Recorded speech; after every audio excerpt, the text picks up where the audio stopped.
So, welcome to Friday Fandemonium here in the Principality of Fandemonia, uh, in the awesome splendor you see before you. My kingdom, my kingdom. Yeah, I know. Just me, another evening in New Jersey, which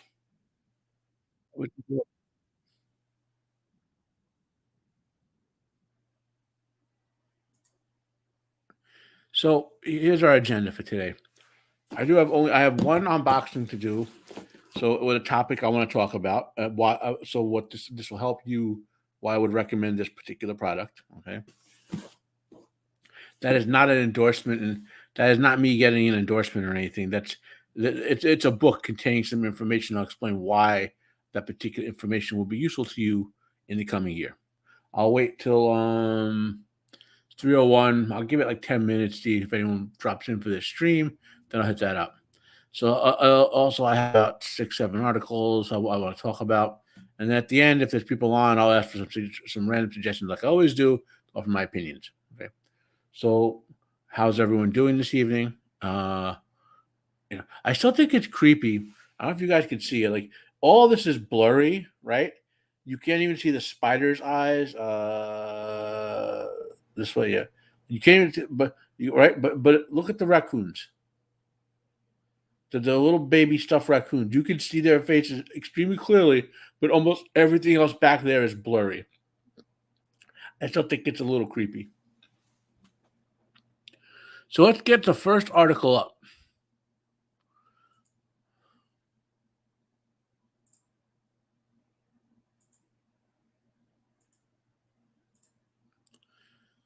Okay, so I've dropped reviews or really more thoughts on the first 2 episodes of Monarch Legacy of Monsters. Okay. Now, I talked about this particular article last week, but I want to reference it for my brief conversation this week. So I'm starting with something I've done before to give people time to drop in. Okay. So, my first review, and again, if you don't want to watch my reviews, they're fairly short. They're really more thoughts than reviews. Uh, are The first episode I was annoyed as heck about. There was some bad writing. They had this stupid polygamy relationship in there. 15 minutes of time. You could literally, you could edit out almost most of that segment. Okay. The only important thing to get from that is that she has a half brother she didn't know about. That's all she needed to know. And they could have got to that through much saner ways, right? So I said, okay, it was the production is well enough. I like the 4 movies. I'll watch the second episode. The second episode was orders of magnitude better than the first. Okay, uh, they're up to the 4th episode. I'm just going to spoil some talk about this. So we're introduced to Kurt Russell's character both in the past segment, who's Lee, and obviously still Lee in the future segment as well. And he's a lot of on-screen charisma. Kurt Russell's always had that, and this is a great episode. Well, great, you know, it's a really good episode. Could have been, I mean, it's like an 8.5 out of 10. Okay. I really enjoyed it. I thought, I thought the pacing was good. I thought the couple of things they did really well, which I mentioned in the video, is the more interesting segment to me is the past. Okay. I'm still not into the whole modern segment, but maybe now they have Kurt Russell and investigating the mystery, maybe I'll get more interesting, right? But one thing they did very well with the flashbacks is they, even though technically both are flashbacks, was like one is in like the 50s and the other one is like, or the 60s or whatever, and the other one is in like flashback to about 10 years ago, right? Um, they do use the future segment to cut up the past segment in a very good way. So it helps with the pacing of the past segment, right?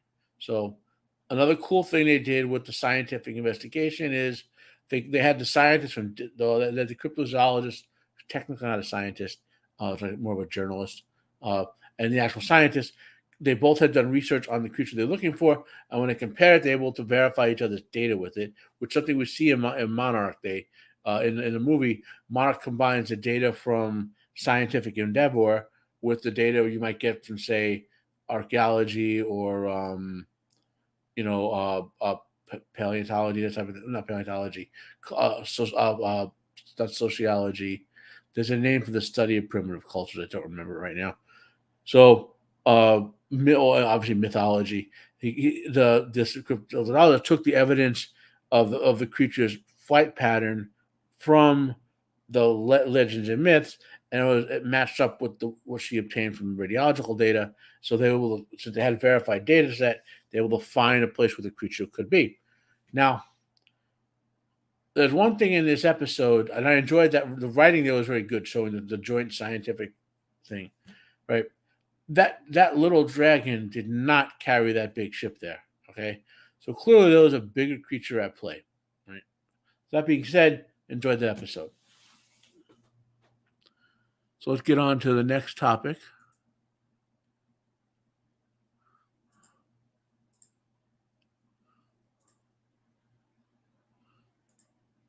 Here we go. So in the Wheel of Prime season 3, they've been casting the characters for the Andorians, right? I can never remember the actress's name, and it's tough to pronounce if I did. But they have someone cast to play Elena, who is the great actress who played um, Armor Vassal or whatever her name was in The Expanse. You know who she is. So she's going to play Elena. This is going to play Queen Morgause. Presumably they'll dye her hair the same sort of red gold. Well, the same red. The same red that Elaine has, which is technically slightly different from what Jordan said the hair was. She's a good actress. So the problem is, again, you can't blame the actors for this nonsense. You can't. Whether it's a Wheel of Prime or Rings of Prime, which is my next topic, just can't blame them for it because the writing is so atrocious and the intent of the showrunners is so atrocious and evil that the actors are just being paid to do a job, and they're like, well, they're being given crap to work with, right? So that was my main gist of this, right? We're going to get what appears to be a very good actress, right? We're not going to get a very good result of it. So for my next thing, I'm talking about Rings of Prime season 2, which is supposed to come out sometime in 2024. So I have a book here.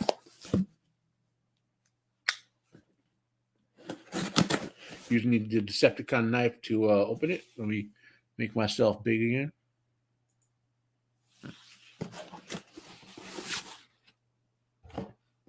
I'm actually opening it live.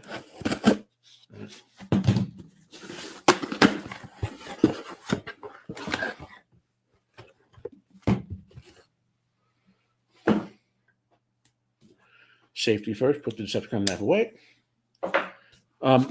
Man. So this book came out in 2017 or so, right? So what is the Fall of Numenor? Tolkien wrote, this contains all of Tolkien's writings about the Second Age of Middle-earth in one place. So that's the materials from the appendices, which is all Amazon has a license for. Hey, Shield Wall, welcome to the show. How you doing, brother?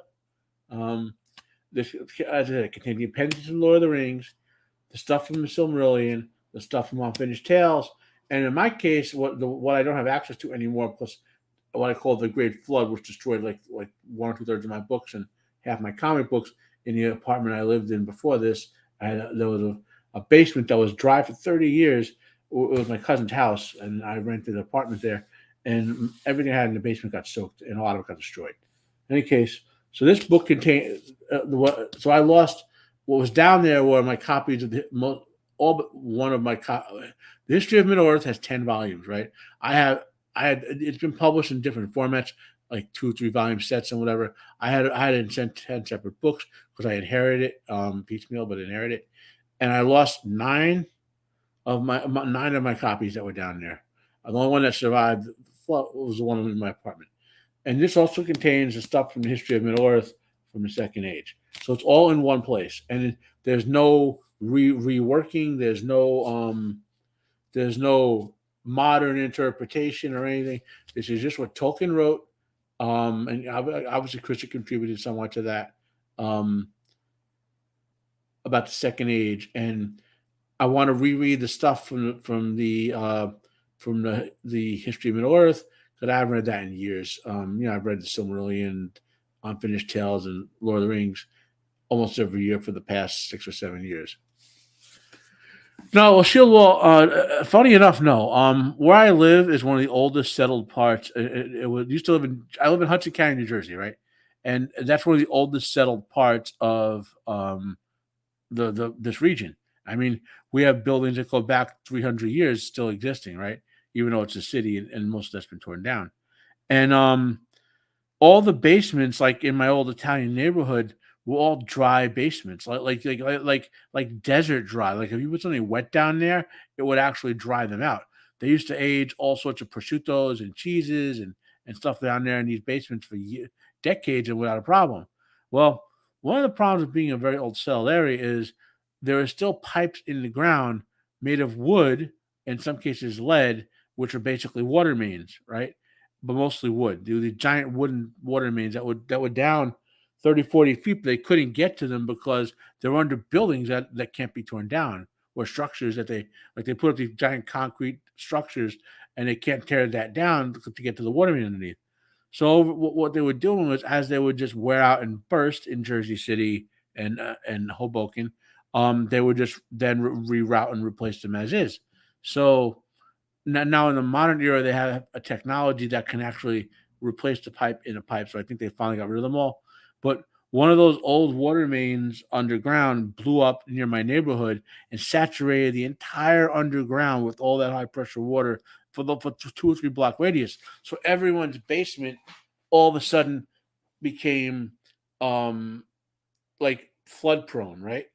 And that's not what got my books though. Okay, because the basement um like became flood prone, it started, like when you wet dry material, it becomes, it packs down and becomes more resistant to water penetration over time, right?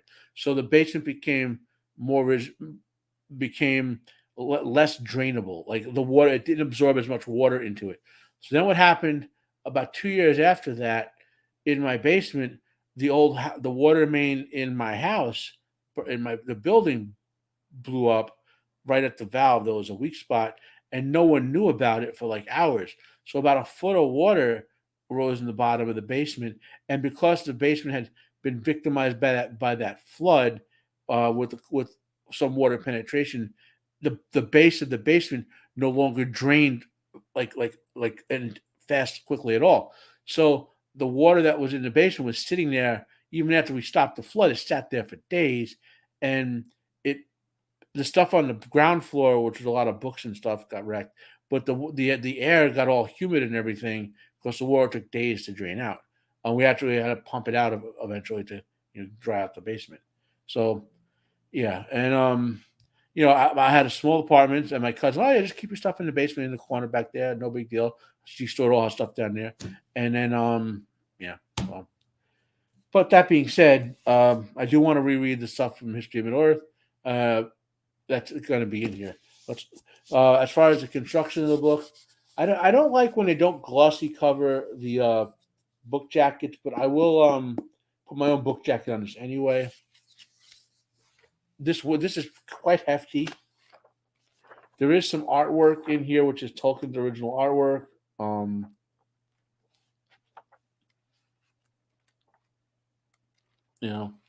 on our table of contents, you get a full Tolkien bibliography here. I don't know if you can quite see it. There you go.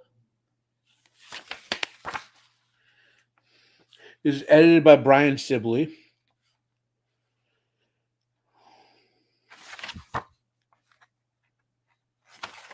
And our table of contents, basically, it's organized by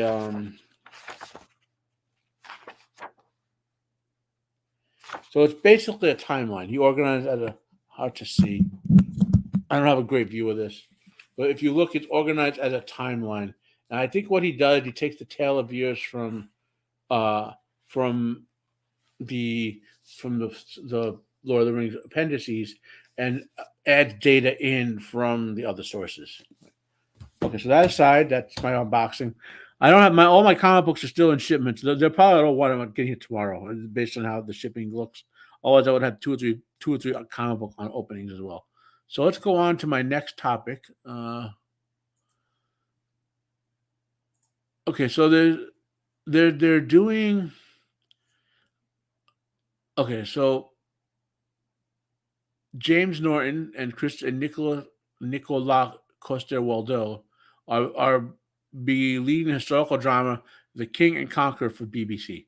Now, the BBC historical dramas, even though some of the modern ones have been woke, tend to be good. Um, this these are two good actors. Uh, you obviously recognize one of them was playing Jamie Lannister, right? So let's take a look at what this here. So the BBC and CBS studios have ordered epic historical drama King and Conqueror, starring James Norton and Nicola Coster-Waldau, which will tell the story of Harold of Wessex, who's been played by James Norton, and William of Normandy, who is William the Conqueror, who's played by Nicola Coster-Waldau. And it looks like the documentary is going to be focusing on the Battle of Hastings. That's all. So each one is different, and the Battle of Hastings was very important. Uh, You'll find some cool reference. Obviously there's tons. I mean, YouTube probably has like hundreds of millions of videos by now. Um, Val Hastings was on October 14th to 10 of 1066, which means we're at basically 2066. So minus 30 or 40. So we're almost at the 2900th and 40th, not 2900th, 940th anniversary of the Battle of Hastings. Okay. And it does tie it to Tolkien in a way because William led the Norman invasion from France of England, and Tolkien was not a fan of the Normans. Okay, the whole Sackville Baggages. Sackville is a French name, and he kind of named them after his annoyance of the Normans and the Norman invasion. So it's a little more convoluted than that, but that's simple. Keep it simple. And so the Battle of Hastings essentially began the Norman conquest of England, to keep it simple, okay? And that's why it's significant. That's among other reasons why it's significant. Right?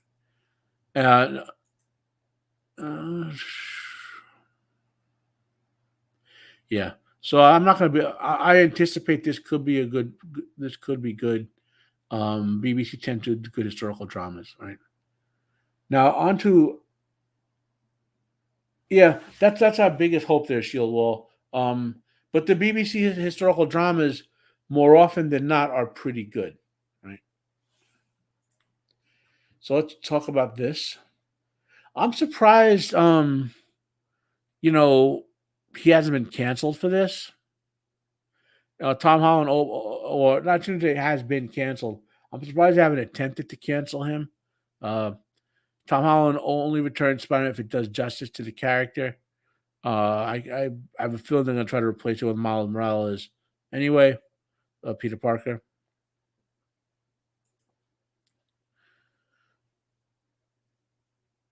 Sony and Marvel had both said, "Oh,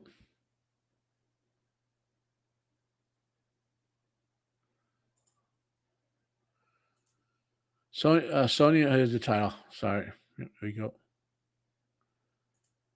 Sony and Marvel have both said Spider-Man 4 is in the works, and rumors offer the flick offer the what and rumors offer the flick will in part lay the foundation.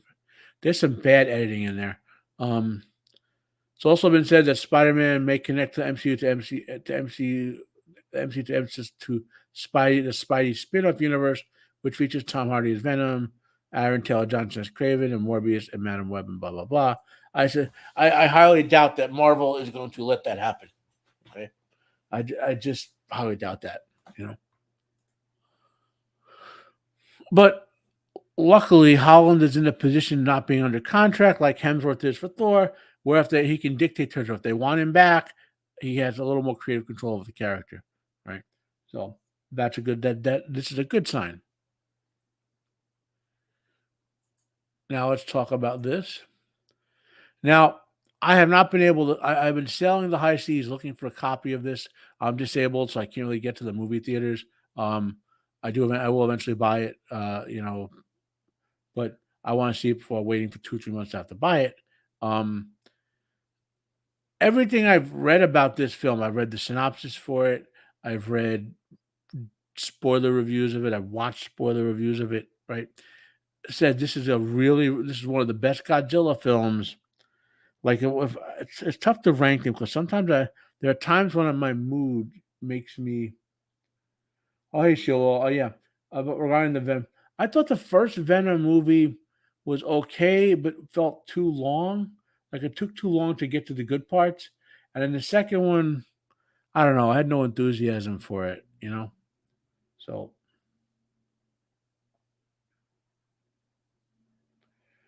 yeah. I just wish, I mean, I guess this is the first part to announce this. You know, I'm going to try to have another surgery in 2024 while I still have the great health insurance to see if I can get rid of more of the tumor that what keeps me being disabled. It's a giant tumor on my groin, like 30, 40 pounds of it basically, and it inhibits me walking and stuff like that. So, if I can do, because I really want to get back to going out of the stupid house again. I've been pretty much trapped at home except for medical stuff since 2016. I'm kind of tired of it, you know. I mean, some of that's because of the stairs in my house, but I still won't be able to go to the theater or anything because of the way I have to sit, you know. That being said, I'm not gonna spoil what I know about the film, other than to say that even though it differs from the legendary Godzilla in some ways, they apparently did use some similarities. Um, like in the legendary Godzilla, they used for the computer modeling, they used a grizzly bear. And I believe, based on what I've read and what they're seeing, that they used this for the modeling for this Godzilla. They used a modified bear as well. Um, there's a few other interesting little tie-ins, which I'll maybe talk about next week, which little things I saw that also it doesn't cross over with the legendary Godzilla series, but it does use a few common points of interest. Um, it's it's a giant lipoma, basically. It's like a fatty tumor, but it was at one point it was like 75 pounds, and I had surgery 2019 that they removed 30 about between 30 and 35 pounds of it, which let me be able to use a regular chair again and walk around on flat ground. It just inhibits me using stairs and sitting without support for the remainder of the tumor. You know, it's on my groin, right? So yeah, it's a bad. Men might not want to hear that, but whatever. Um, yeah, it's not a tiny little tumor like the pituitary tumor would have been Adasaurus. It's a big, massive hunk. Um, in any case, so I will talk more spoiler about Godzilla minus one next week, but it looks like it's gonna do well. Okay. Uh, some sad news to talk about. So it's its own separate story. It's new. Basically, if they do make sequels, which they probably will, it's its own first movie in that series, right? My understanding is that so if you go back and watch Gojira or Godzilla King of the Monsters, the Japanese American version, the original, when they go to the island where they're looking for Godzilla, they go there because there are legends of a giant creature like that have been around for hundreds of years. Okay, and so I believe the director, who was also the writer of this, one of the writers, he was inspired by that concept and wanted to said something like, "Well, what if Godzilla got affected by the radiation and attacked sooner than that?" Right? So that's the kind of like -1, like Godzilla before Godzilla, so to speak, because it takes place in a time period post-war, but before the first Godzilla movie's original time period, right? So my understanding is he's going to do this movie, then going to do a new take on the first Godzilla film, right? And then potentially other follow-ups after that. I don't know if ever. I don't know that. Well, I don't want to spoil it for you guys who are going to see it, so I'm not going to say any more about it. The next bit of news. Hey, Dempsey, welcome to the show. Going through the articles I had picked out. By the way, if anyone out there wants to pop in, let me know. I can always share a link with you. This is some sad news. Adrian Pilecki, who's one of the stars of the Orville, which is the best Star Trek series in decades. Even though it's not technically a Star Trek series, uh, she doesn't think they're going to make a season 5. Now, a season 4 rather. Sorry, yeah. It feels like a season 5. It's a season 4. She doesn't think they're going to make it. If you haven't watched The Orville, I would recommend you do so. The only thing to say is the first couple episodes, they really haven't toned in the balance between the humor and the Star Trek style science fiction. So you may be put off by the humor in the first, I want to say, 3 to 5 episodes, even though they're okay episodes. But if you push through, by the end of that first season, you'll be like, why couldn't the beginning of the first season be like the end of it? The second season was great. The third season was really good. Last season, I mean, there are a couple episodes. The main problem with New Horizons, which is the third season, it felt like McFarlane thought he was only going to do one more season. He wanted to pack a lot into it, and it felt like storyline that should have played out over multiple seasons. He compressed into one. So on one hand, yes, you'd rather wish for more of it than regret having it at all. But um, like I said, there's just some really cool stuff. And McFarlane, like one of the best episodes of the show, some of the McFarlane touches on some social issues in the proper way, like like talking when he addresses abortion in some episodes, and when he addresses the whole trans issues in some episodes. You know, um, he actually addresses those issues in an effective way, you know, as opposed to a woke way, right? So he's clearly left leaning and gives you the left perspective on some stuff, but he's not woke per se in the presentation of the series. So it's a make you think type of show. And the last thing I always like to do, my last article I picked, I always like to do one sciencey thing on my show.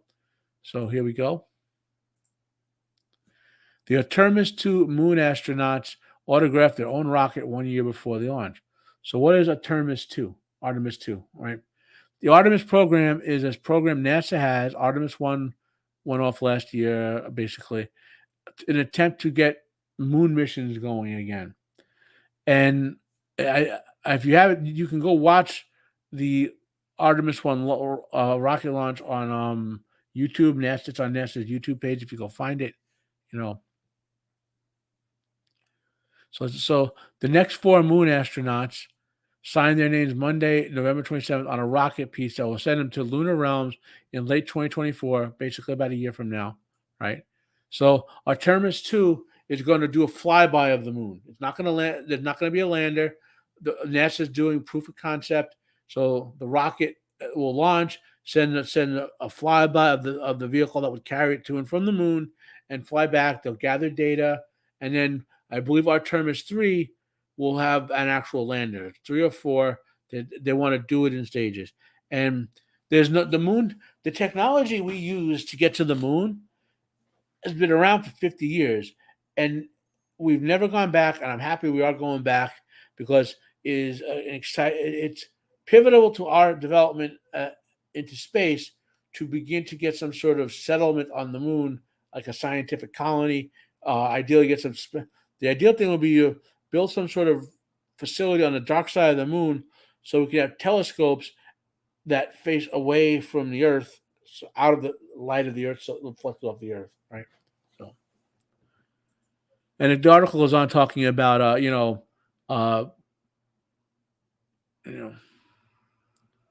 talking about the particulars of the Artemis 2 rocket and all that. You know, you know. So the adapter was just.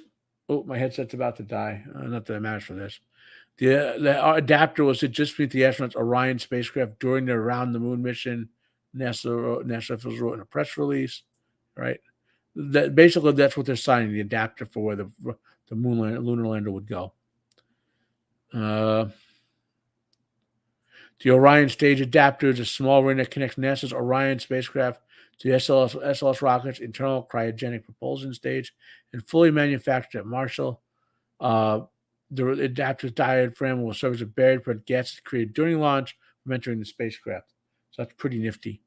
I mean, maybe not everyone's into the science the way I am, but I think this is a pretty cool thing that we actually have a rocket program to get us back to the moon.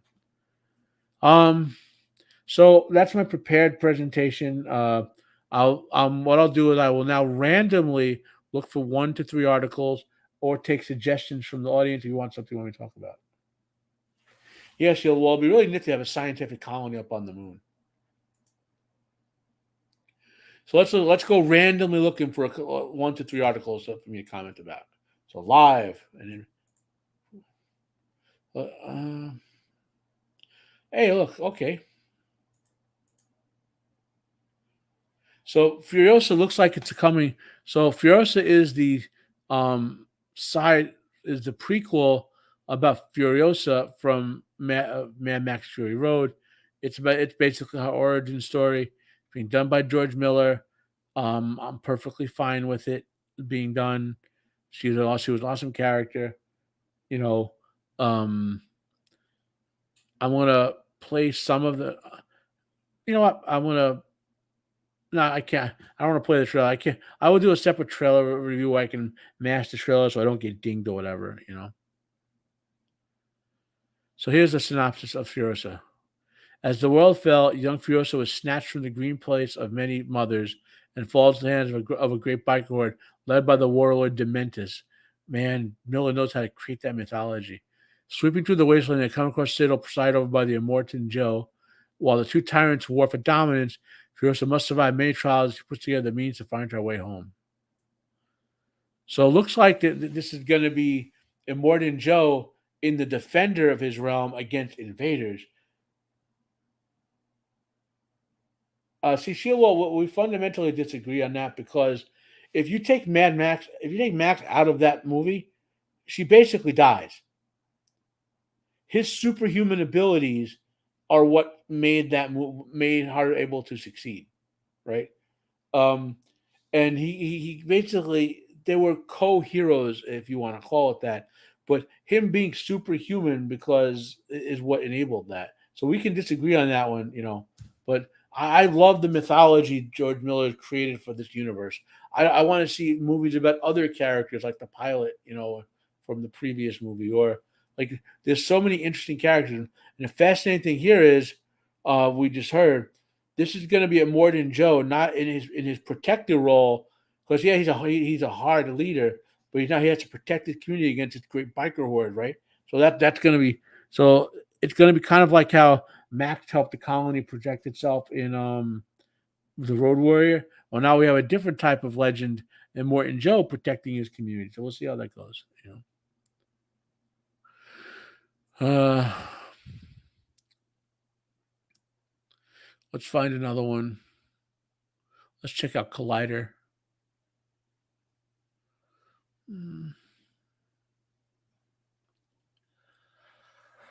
Let's take a look at these posters from the New Empire.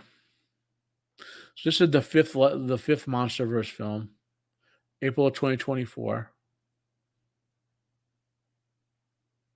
called Kong X Godzilla: The New Empire. The new kaiju is named the Star. His name is Scar King.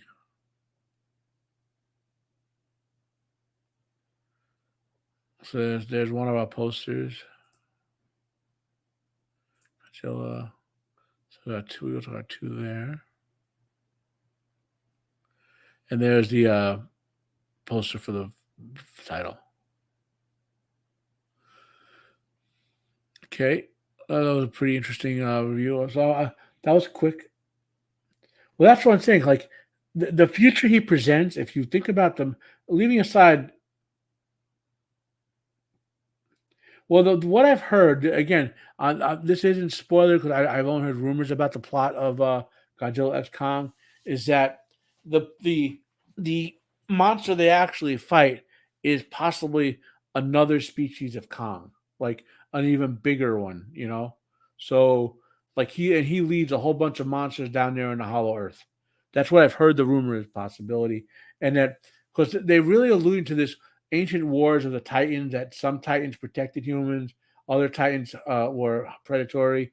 And like the illusion, if you look at what they present, is that Godzilla was the leader of the Titans that were protective of and could live alongside humans, where and Kong was kind of Kong himself was like that, but maybe his people weren't down from that Hollow Earth.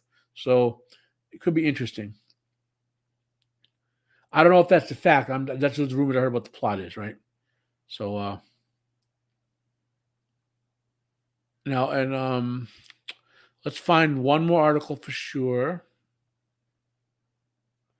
Let's try what winter is coming.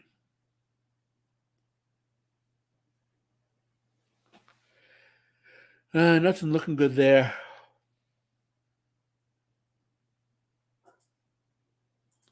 Let's try Movie Web.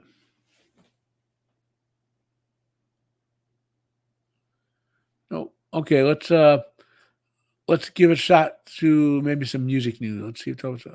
I like to go to Metal Injection.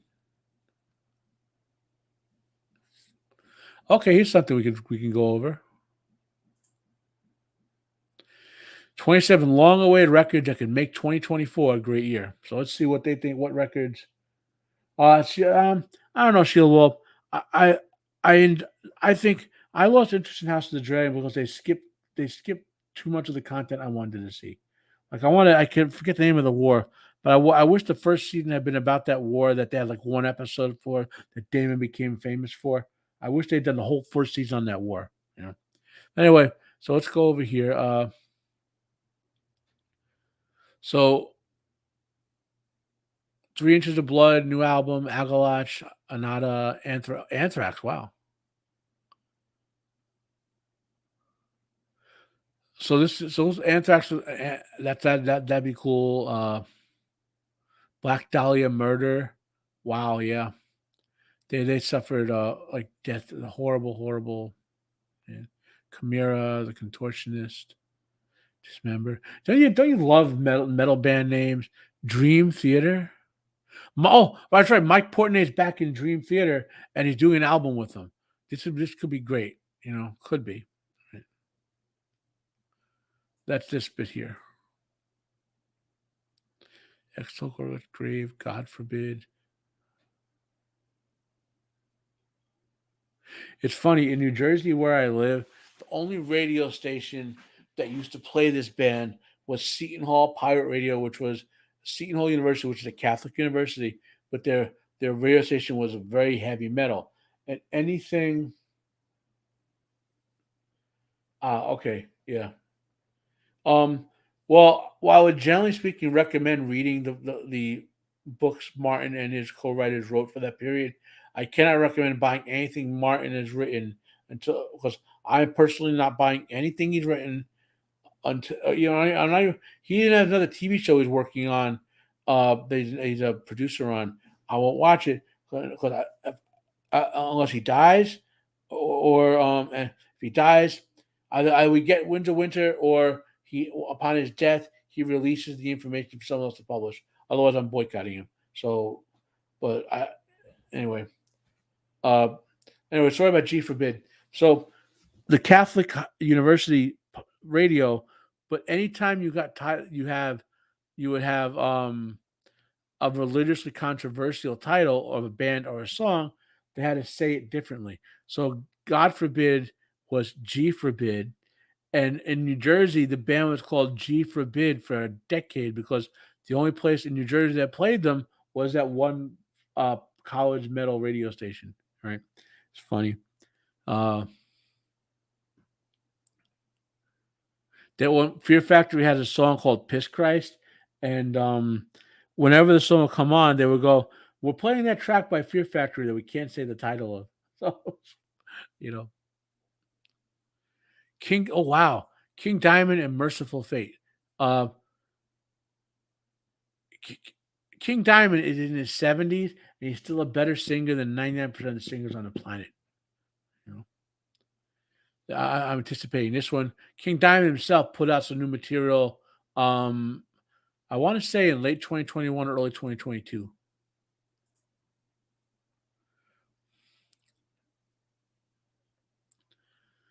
Anything else looking at Shadows Fall? That's always the band I've fallen off over the years. They're good. Tool.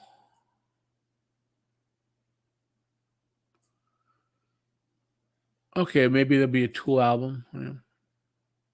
So the album I was hoping for was the next Winter Sun album, but the dude takes a decade to write one song. Okay, yeah. Uh, anything else? Okay, I'll do one more. I will do one more. We'll go music with this one too. So let's go with Blabbermouth. Oh, and we get something I want to talk about. So Bruce Dickinson is the lead singer of Iron Maiden. Even though they've had two others who are pretty good, he's obviously a great one. His voice, he's in his 60s, but his voice is still excellent. It's just not quite what it used to be. Um, I'm enthused about this. You know, I, so I mean, I wish we could play this stuff at least in preview. Like, I wish if they were smart, they would like put a 15-second preview out that anyone could listen to and promo or whatever. So, but you can't even, man, this just sucks to get talking about music, you know. Let me see if I can grab anything else. I'm trying to. It's only 3:45. I like to go an hour for this, but I don't feel too good today. That's why I'm kind of speeding through a few things. You know, I feel for some reason I feel really tired. I think I'm gonna take like an hour nap after this.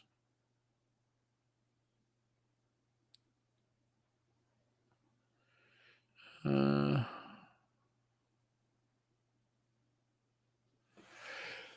oh man.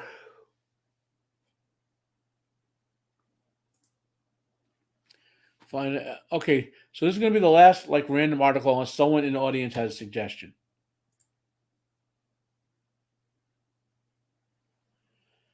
Okay, let's see what the Star Trek rule that every series breaks is. Is it of a giant freaking robot?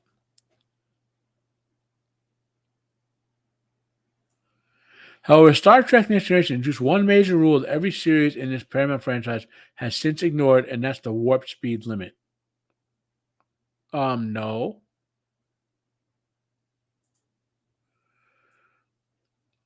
Back in the original series, Starship captains had to watch how fast they went out because warp drives were fueled by rare dilithium crystals. Now, crystallized eventually become completely useless. Kind of true, but they clearly don't understand the mechanics of it. Um, so, what is the warp speed limit? Okay, so when in the original Star Trek show, the warp speed was a lot faster. Yep, I agree with that. She'll roll with that. Anyway, warp speed was a lot faster than it has been later portrayed. And when they started doing the movies and Next Generation, the writers because some include actual scientists, so wait a minute, if this warp speed is still this fast, they should have long since explored the entire galaxy, because the Enterprise would they're the writers of the original Star Trek show were reasonably consistent about how fast they portrayed the Enterprise when they were traveling through planets. And there's all sorts of fan analysis on how fast it was, you know. So they decided to limit how to redefine how warp worked, ignore what was established in TOS, and they came up with like an entire sort of pseudoscience of warp, which was the warp speed limit at warp 10, and you had and to go and then they redefined what transwarp was, which is those transwarp conduits that the Borg used, with how they go faster than warp 10 or whatever. And it was a warp curve. A warp 10 was an infinite velocity or whatever. It was stupid. They could have just kept they basically the writer of the next generation did not realize how big the galaxy actually was. The best way to put it, right? So, what is the warp speed limit, right? Well, it's that they can't go fast. They can't go out or faster than warp 10, right? Well, then they retconned that in Voyager. And for people who don't remember this, they in the next generation they had the warp. They had warp speed was eroding space basically and creating energy fields from subspace that was rupturing solar systems.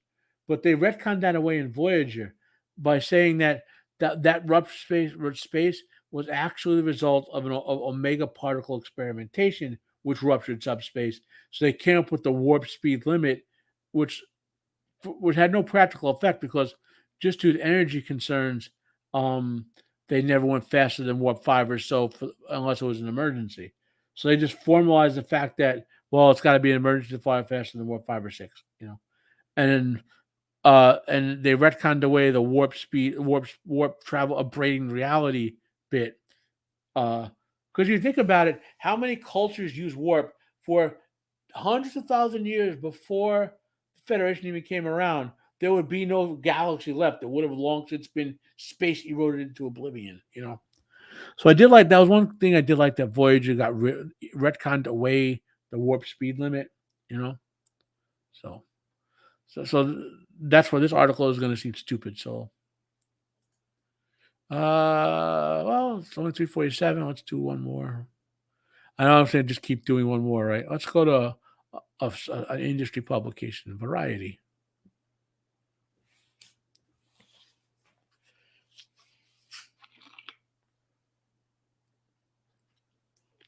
Nothing here.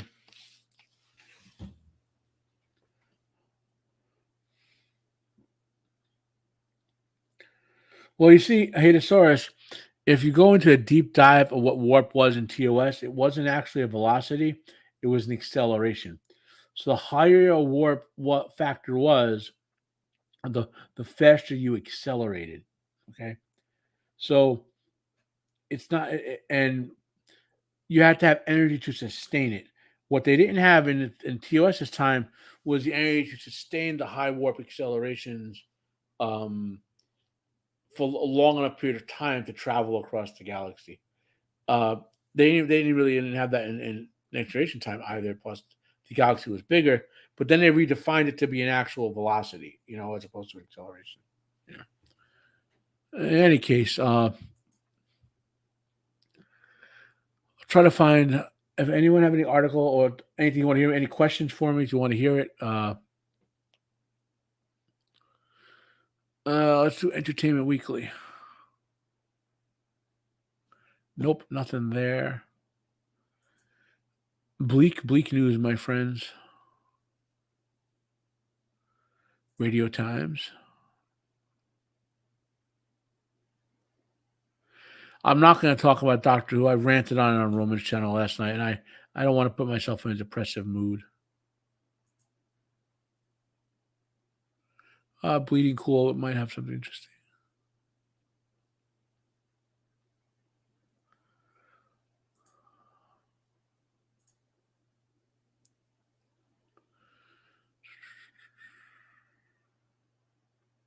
Yeah.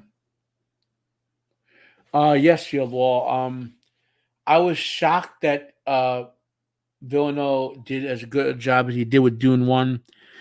I do have a few criticisms about Dune 1. Only because, well, okay, I'm spoiling the book and the all the Dune books. Well, the Dune book, I should say, and the movie. But you've all seen the movie by now, hopefully. So, uh, Duncan Idaho died rather. In the book, he just was killed by the invasion, basically, right? it wasn't as glorious a death um, in the book as it was in the movie, right? So in the movie, when they didn't, and he also died sooner in the book than he did in the movie, right? So this is my number one criticism of the Dune movie, by the way. Um, so if there's anything for a movie you would want to redo, whatever, would be the death of Duncan Idaho. Now, I'm not saying have him die longer than like live past the point of the secret invasion, as it were. But what they did was they let him live past the original point in the book that he did, and then I thought they were going to do something cool. Then you get to where he died in the movie, and I really didn't like how the sacrifice I liked, but I would have preferred, based on the style of fighting, if instead of dying there, right, Paul and his mother and got away, and Kynes, well, Paul and mother Kynes, I would have loved to see if they got away into the corridor, and then Duncan Idaho um, fought a delayed battle, holding off all the Sardaukar and the Harkonnens in that corridor. That would have been a cool, better way to show it. Like maybe some of them would get past him, and then he has to chase him down to save Paul and his mother.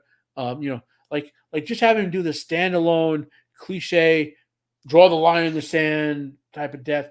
It was depicted cool, but it felt that he could have potentially gotten away. Like not that he could, like he had to die, right? But they could have depicted in the act of more logically in running away, him saving them, than just staying there and dying so they could run across a corridor. When they could crawl across the ground into that secret passage and maybe him not die, you know. Uh, I thought the 1984 Dune, if you got the extended version, was a good movie. It's not obviously it's a bad adaptation, but the problem with the original theater version was you had no idea what was going on in that movie unless you read the book. I remember, like me and my uncle were the only ones in our local area who read the book. Even walking out of the theater, like people were like, "Oh, you guys read the book? What the heck was this? What the heck was that? Why did that happen?" Family members, why did that happen? What happened here? What went there? Like there was no, like you had no idea what was occurring in that book in that movie in 1984 Dune, you know. But it was very visual. It was awesome. I love the sandworm. There was some stupid stuff like the weirding way with the weapons. The weirding way in the novels is the super martial arts that the Jesuits know, um, which the Fremen can kind of do some of because they've bred to the point of being almost superhuman due to Arrakis. You know, uh, I don't know. I thought Villeneuve's Dune was a good adaptation of the novel. I still think Dune is better done as a TV miniseries. I don't mean the crappy sci-fi ones. I mean a long, like how they did the original Shogun, or they're doing the current Shogun. Like the original Shogun adaptation was 12 hours. Um, and the new one's supposed to be long as well, which is coming out next year. Hopefully they'll do that with respect. Um, Shogun needs like a 12-hour TV show. Not Shogun. Dune needs like a 12-hour adaptation to do it proper because there's a lot of material in there. Uh, okay. Well, all of the all of the movie versions of Baron Harkonnen are suspect compared to the book. I'll put it that way. Uh, you know, eh, you know, uh, you can follow the plot of Dune 84, like you can see a beginning, middle, and end. But there are questions you're going to ask every 10 minutes, like why would they even do that, or what was that character's motivation, or so on and so forth. That unless you read the books, you just kind of like didn't know, like it was incomplete film. Uh, so almost an hour's almost hour. I thought I almost made the hour. Uh, One more. Let's check out Screen Rant. Maybe they got something over there.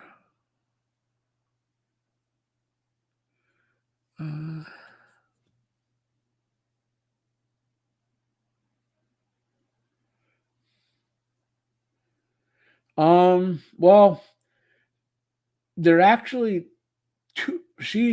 Mariko is okay. So I've read the original book. I've watched the original miniseries. One of my all-time favorite things. Lady Mariko is a co-main character in, without spoiling what happens, is a co-main character in the movie, and um, I I, I understand your concern that they might be doing that, but so we'll have to see if they're going to pay the novel respect the way the original one did. Okay, so that, remember, this is an adaptation of a novel, and there were some issues. I had to go back and reread and rewatch. There were some differences. It's a great novel by James Clavell. It's a great movie starring the great Richard Chamberlain, um, with a great cast. Toshiro Mifune played Toranaga. Uh, I forgot the name of the Japanese actress who played Lady Mariko. Um, John Rhys Davies played the Portuguese navigator. Um, it's a great cast, especially if you watch a lot of Japanese movies. You'll recognize all the actors. Uh, so we'll have to see. We just have to see. I mean, I'm not going to judge it by the trailer. You know.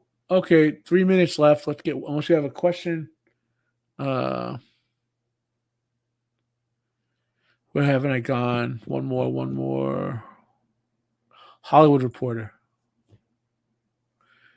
Oh God, I don't want to talk about Taylor Swift. It's a third person narrator. Shield Wall. It switches around. You'll get Toranaga's perspective. You'll get Mariko's perspective. Basically, the narrative follows several characters around.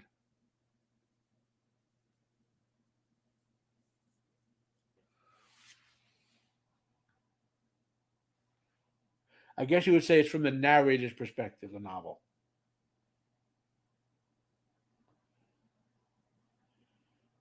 Um,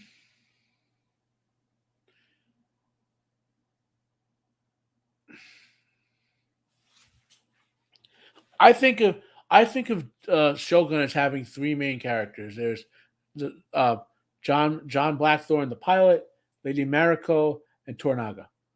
So when I think of it, I think of three main characters. All right, the novel was about the interplay of those characters dealing with the so it's loosely based. I forgot the name of the actual shogunate that formed. Like the Toranaga's family is made up for the novel, but it's basically the real world dynasty that took power, right? And Shogun is loosely based on a true story. Okay, so so the novel focuses on telling the story of this military event that occurred, um, as the John Blackthorne character was making that first foray into Japan. Well, not there were other arrivals in Japan. Um, but when I think of the events of the novel, there are three characters who are pivotal, who you get the perspective of. But you get other perspectives that put to light some interesting information about the other characters, like Mariko's husband, or who's Lord Buntaro, if I remember correctly. Yeah. Um, or the samurai daimyo, uh, who kind of becomes Blackthorn's sort of guide and keeper for much of the film, and why he has to ultimately commit seppuku. Yeah, so James Clavell, Shogun has a whole saga, like the Asian saga. It's called. Uh, I think it's like 10 or 12 books in it. Anyways, so it's 4 o'clock, guys. If anyone has any final questions, if not, I'm going to wrap it up. My voice is actually starting to go. I do want to maybe lay down for an hour, see if I can get a little rest in. I almost fell asleep. Um, like I was sitting on my bed watching, because what I have to do for my medical circumstance is I can sit at my desk for 1 to 3 hours, then I have to go sit or lay down on the softer bed for a couple hours, and then come back to the desk, right, because of the swelling issue, right? So, uh, and I was sitting on the bed watching a video on YouTube, and I fell asleep for an hour. And I realized I was very tired, and it was 2:47 when I woke up. I'm like, oh, I got to get the show on. I got to get the show on, you know. Anyway, this has been on Rebel 73. I posted my Monarch Allegedly Legacy Monsters episode 2 thoughts on earlier today. I will have a video out by tomorrow called Why Boruto Sucks. It's a very clickbait title, but I have my final straw with that mother fracking piece of crap sequel with once Boruto came back from his 3-year time skip. I was like disgusted by it even more. That'll be out. I'll have Monarch episode 3 probably by Monday. Yeah, so that's what I know I got coming. Right. Thanks, Jill Wall. Thanks everyone for being with us today. Have a good Friday afternoon on December 1st. See you next week.